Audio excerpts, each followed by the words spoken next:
This is FRM Part 2, Book 3, Operational Risk and Resiliency, and the chapter on Supervisory Guidance on Model Risk Management.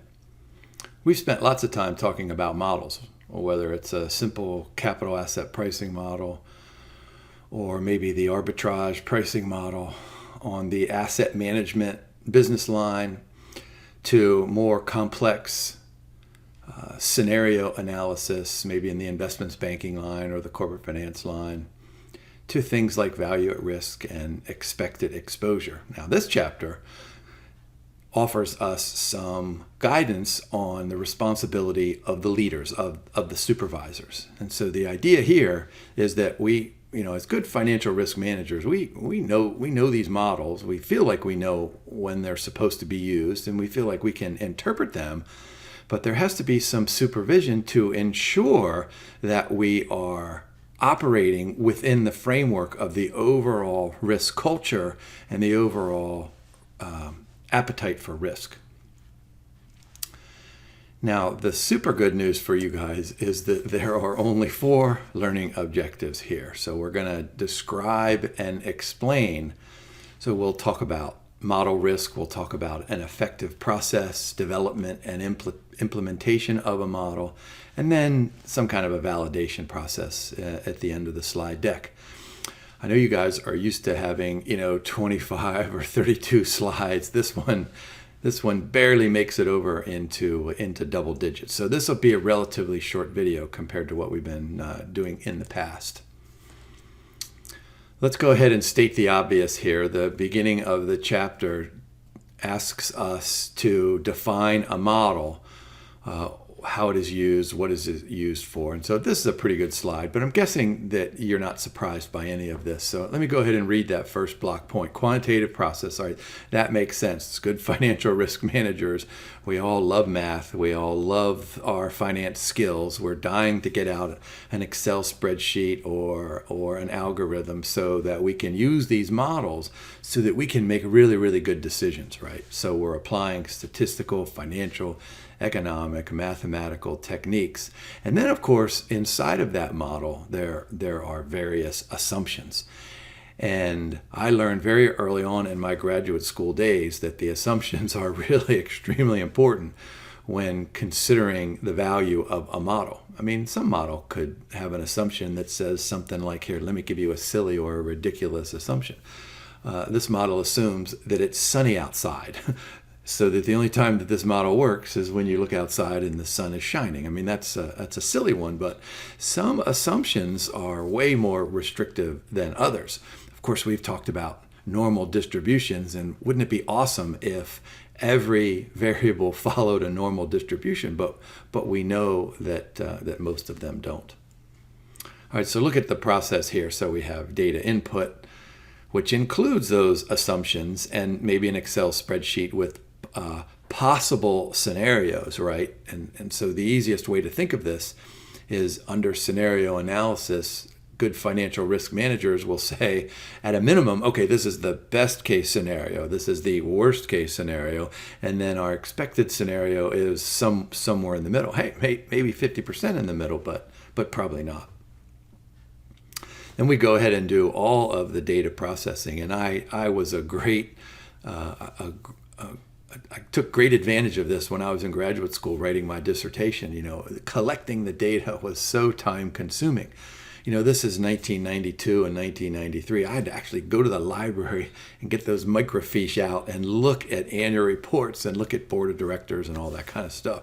And so once I entered that into the computer, I just hit a button and it, spit out the results immediately. So there's a list of the processing. So statistical, mathematical, qualitative, and economic. And then over on the far right is our interpretation. So we make forecasts, we make estimates, and then that supports the chief risk officer's financial decisions so that individual can say, hey, look, I got this great team of financial risk managers back here. This is what they did, and I know that this is the right decision for our financial institution. I know it is. Might not be the perfect financial decision, but today, given all of the input variables and a scan of the environment, I know I'm making the right decision today. Now, of course, in a perfect world, we would have perfect inputs and we would have perfect outputs, and we would be able to be prescient in our ability to predict the future. And then we would arrive at a decision, and then everything would be wonderful. Of course, that doesn't work that way. So there's this thing called model risk. And I learned this from my econometrics professor, who I had for 2 classes in graduate school. And this guy was really, really smart. Made me feel like an idiot every day in class just because he was so smart. But he would tell us, look, there's risk. I can teach you guys all this stuff, but you have to use the model properly, and you have to apply the model properly, and you have to be aware of its limitations. So he always asked questions on exams about limitations. What are the limitations? So model risk. What do we have written up there? Likelihood of unfavorable consequences arising from decisions based on an incorrect or a misused model. All right, that makes pretty good sense. Lead to financial losses, poor business and strategic decisions, and even reputational damage. Now, remember, we've talked about this at length, and this will show up in a slide or 2 again in this chapter. But remember, the board sets that strategic plan. And then everybody underneath the board, from the middle managers all the way up to the top executives, are offering their support for that strategic plan. So what is model risk? So data may be incomplete.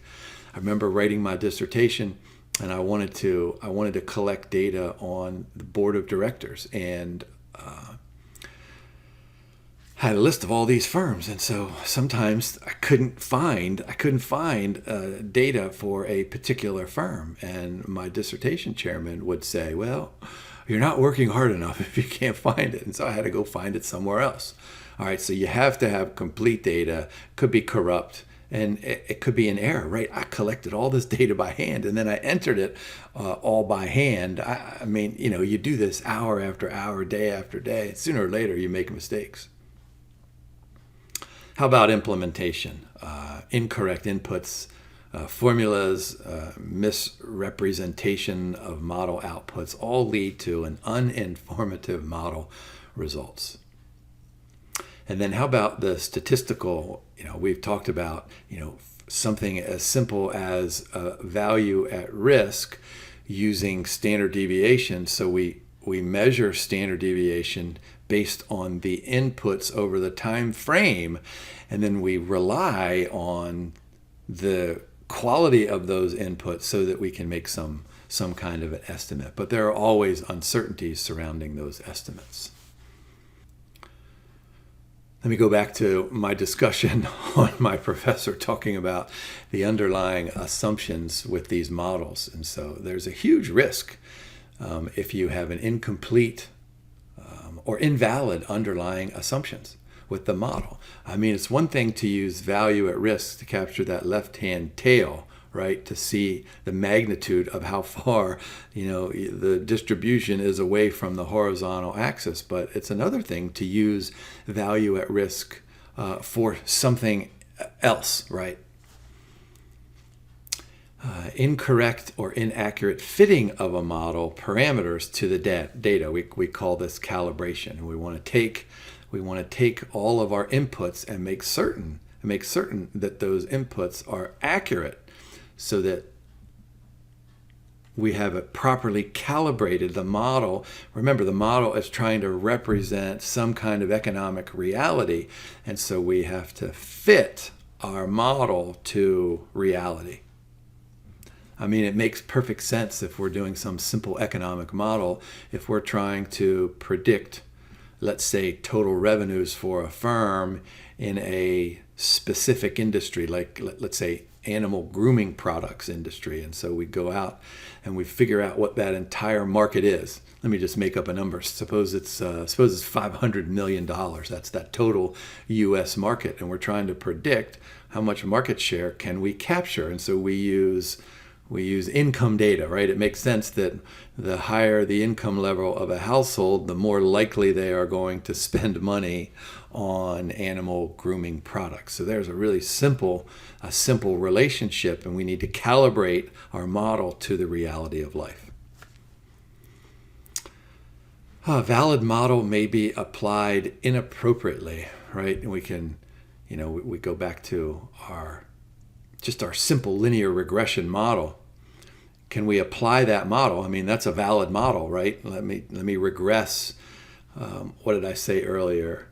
Income to consumption spending, right? And so that's a valid model, but maybe I apply it to the animal grooming products industry, and maybe inside of that industry, the pricing data could be skewed, right? There could be heteroscedasticity. There could be all sorts of things. So we apply a valid model inappropriately.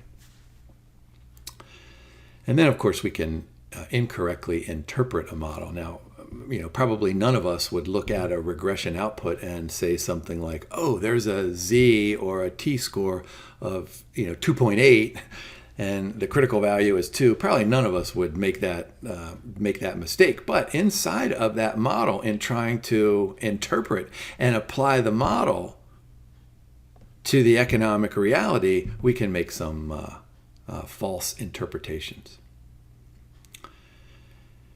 Let's see, there's model risk due to an incomplete or inaccurate model inventories. And so you have this model, right? And it requires all of these inputs, and so they may be incomplete or inaccurate. I think the chapter talks about 3 different examples. Why is this important? How is this important? And most critically, what are some examples of failure of being on top of model risk? We can go back to, what year was that? 1998, long-term capital management, which was started by, this really, really well-known investment banker. He got some Nobel Prize winning professors on his team.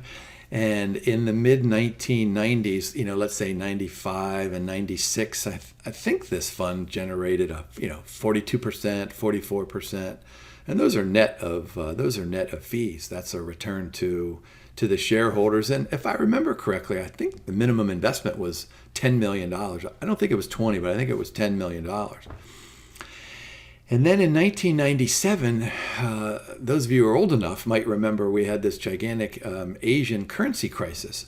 But long-term capital properly hedged that kind of risk and still generated maybe a 20% return that year. But the following year, it used those same models and applied them to the Russian market. And in 1998, the Russian government decided to devalue its currency. And I think there were some oil pipeline controversies and problems over there. And boy, look at that impact. Hedge fund lost about $4.4 billion. How about J.P. Morgan? So this was this dude, Bruno, the London whale, who lost $6 or $7 billion because he was trading in some complex derivative securities. A lot of these were credit default swaps. Some of them were real credit default swaps. Lots of them were synthetic. And this is a classic example of, boy, I lost, let's say I lost $1 million today. Tomorrow I'm gonna bet $2 million, and then I lose that, and then I'm gonna bet $4 million. It's kind of like that individual who sits at the roulette table and says, I'm gonna bet red every time until I double my money. So I'll bet 10. If I lose that, next one I'll bet 20, then I'll bet 40, then I'll bet 80. Sooner or later, I'm going to win my original $20. Of course, the problem with that is that you could have a series of blacks coming up. If there's a series of 100, how much money do you have to double? You don't need a calculator to figure out that, that's a losing strategy. Look at the bottom there. This is interesting. A bug, some kind of a misallocation of resources that led to a model misspecification showed that its value at risk was understated by 50%. Not 5%, but 50%.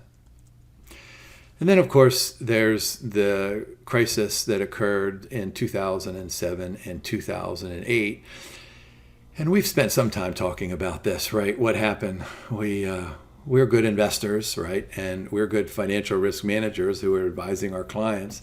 And so we say, look, you want to avoid risk. There are these AAA rated mortgage-backed securities. They're going to pay you some higher levels of coupon payments, and you have very little chance of losing your money. So all of the investors bid up the price of these mortgage-backed securities and the collateralized debt obligations. And so those prices were high, right? And the yields actually came down.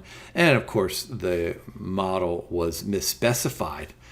It ignored some key risk indicators.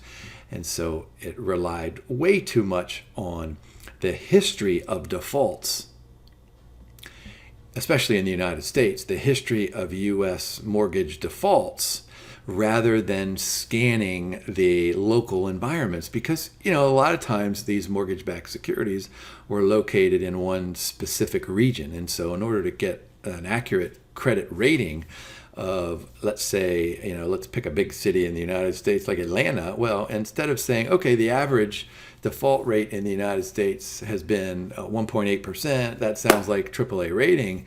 If the analysts would have gone right to Georgia and Atlanta and looked at these mortgages and looked at the ability of these homeowners to repay, they would have clearly said it's not AAA. So notice what happened. The investors then overpaid and underestimated the risk.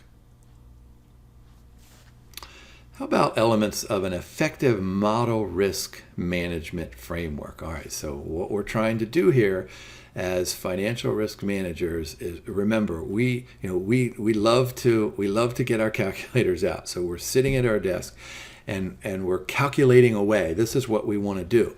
But in this chapter, and especially this learning objective, what we're trying to do is make certain that the chief risk officer and everybody inside of our business line is aware of our risk culture, which has to include then an awareness of model risk management.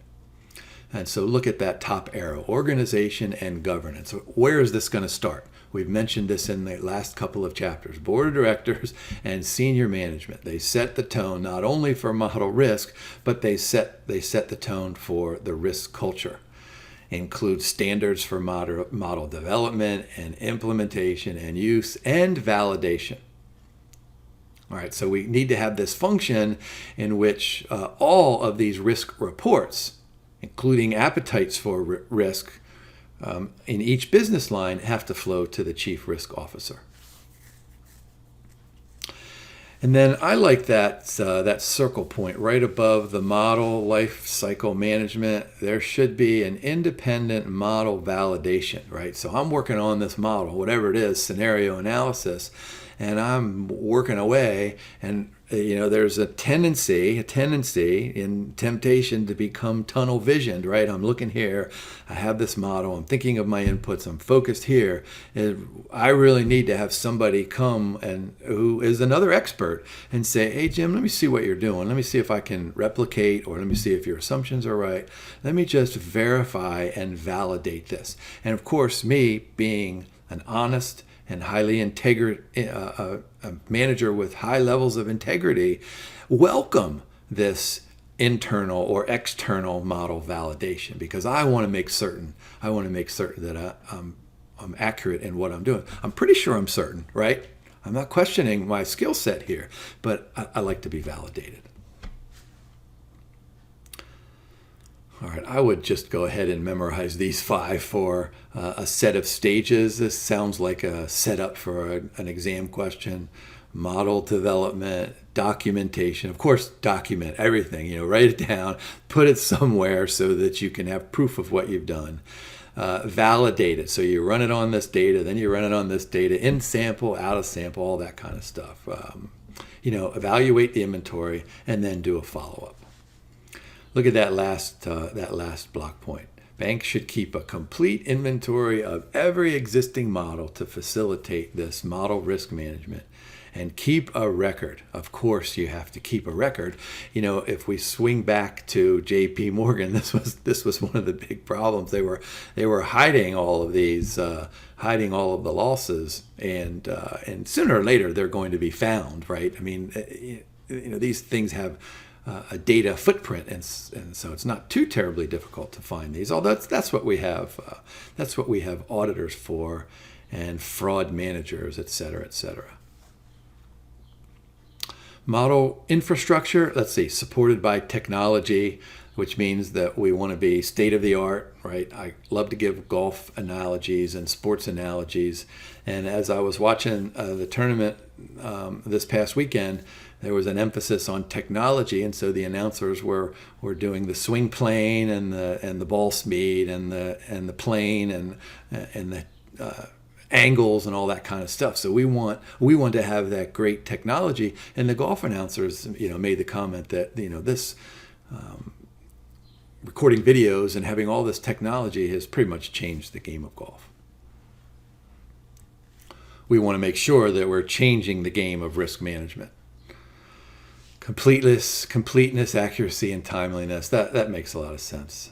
Most banks these days prefer these open source modeling platforms. All right. So what this does is it increases the speed, it increases flexibility, and of course there's an increase in efficiency. And I like this open source modeling, because then you have it out there.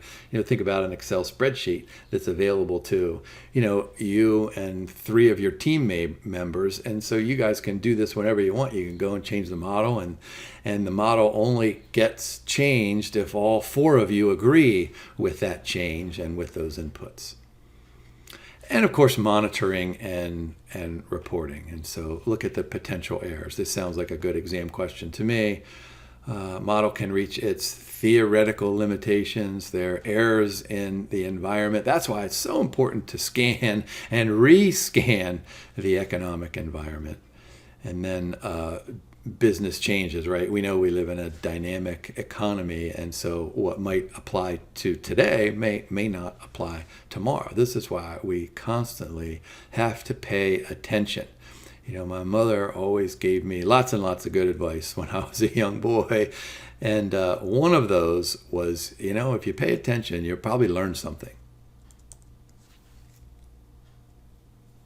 How about best practices here? So this should make some perfect common sense here. Start with a clear statement of purpose, right? What are we trying to do? We're trying to compute the exposure, maybe the expected exposure for a particular loan or a particular client in these circumstances. The old garbage in, garbage out. I heard that even back in my undergraduate days, back when I had my computer science class, and I used to have to sit at this desk, and I would have to type in one line, and I would have to hit a button, and it would punch out a card. And I would have the whole program would be on a deck of cards like this, and then you'd feed them into this gigantic mainframe computer. And if you had one semicolon out of the 100 cards, then nothing happened. You'd get an output that said, "Dear Jim, pay attention." Adequate model testing before implementation, that's important. Look at this fourth one there. The model should accommodate judgmental and qualitative aspects. You remember we talked about the importance of combining qualitative input variables and quantitative input variables.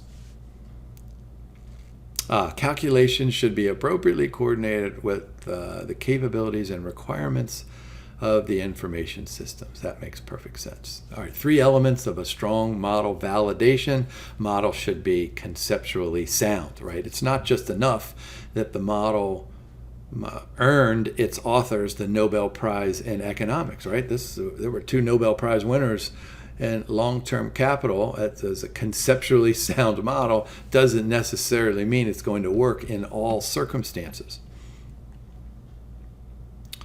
All right, so initially conceptually sound, then ongoing monitoring considering additional developments. I love telling this story. I bet I've said this to you guys in a previous video, but I took my students years ago to the Philadelphia Stock Exchange, which was not a too terribly exciting time. But then in the back room, they used to have the Philadelphia Options Exchange, and we went back there, and it was thrilling. I mean, it was one of the most exciting moments of my life, back there watching these men and women, trade all kinds of options. And I noticed this one guy was looking up on the monitor. They had all the bid-ask prices up there, and then he was looking at his little green monitor. I mean, this was an old green monitor. And I walked over and I said, what are you doing over there? And he goes, well, this model here, he said, I wish I could show it to you. It's our proprietary Black-Scholes-Merton option pricing model that is updating all of the input variables as they occur. And of course, he wasn't going to say this, but I knew that they had a proprietary estimate of the appropriate standard deviation. And as soon as he saw a price down here that wasn't up here, then he traded. He either bought an option or wrote an option. So additional developments, both external to the firm and then internal to the firm. And then, of course, once you make these forecasts, then you have to decide, okay, how good was that forecast? I mean, if I'm forecasting 6 and then the actual outcome is 59, well, then I'm way off. And so then I need to swing back and I need to figure out what was wrong. Yeah, let's suppose that we rely not only on third-party or vendor inputs, but maybe actual third-party models. And so we need to struggle with model testing and validation. And so that might be an issue. So we need to develop a better relationship with that third party. Yeah, look at this one. It may not be possible to document all the details of a model that's really easy to understand. Machine learning. We spent some time talking about that in the previous book. Some models may be so complex. Ongoing training. Okay, so this is what I'm going to say about this one here. Of course, there are lots and lots of complex models out there, but I have found that if you break these models down into their components, if you compartmentalize these models, you can figure out this part, you can figure out this part, figure out this part, and then you can put them all together, and then you have a better idea of what's going on. So I love this. I love this bolded down there, constant ongoing training, so that we make certain that we are on top of the complexity of these models.